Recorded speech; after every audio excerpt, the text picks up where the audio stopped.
மத்திய அரசு ஊழியர்களின் சம்பளம் கிட்டத்தட்ட இரட்டிப்பாகும். 8வது ஊதியக்குழு குறித்து இப்படி ஒரு பேச்சு அடிபடுகிறது. 8வது ஊதியக்குழு அமைக்க கோரி மத்திய அரசு ஊழியர்கள் சமீபத்தில் கூட்டம் நடத்தினர். எனவே 8வது ஊதியக்குழு விரைவில் அமைக்கப்படலாம் என்று கருதப்படுகிறது. 2026 ஜூலை மாதம் 7வது ஊதியக்குழுவின் 10 ஆண்டுகள் நிறைவடைகிறது.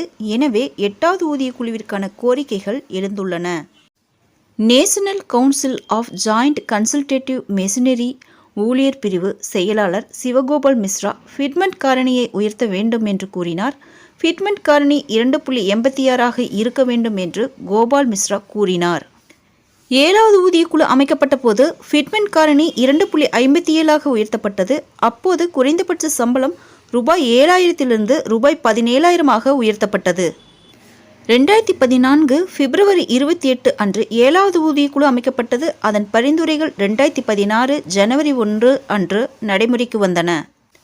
8வது ஊதியக்குழுவில் அரசு ஊழியர்களின் குறைந்தபட்ச அடிப்படை சம்பளம் ரூபாய் 18,000 ரூபாய் 34,550 உயர்த்தப்பட வாய்ப்புள்ளது.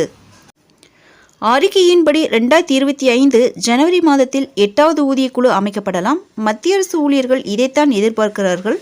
இதுவரை அரசு எதையும் அதிகாரப்பூர்வமாக அறிவிக்கவில்லை. ஆனால் 8வது ஊதியக்குழு குறித்த பேச்சுக்கள் அதிகரித்து வருகின்றன.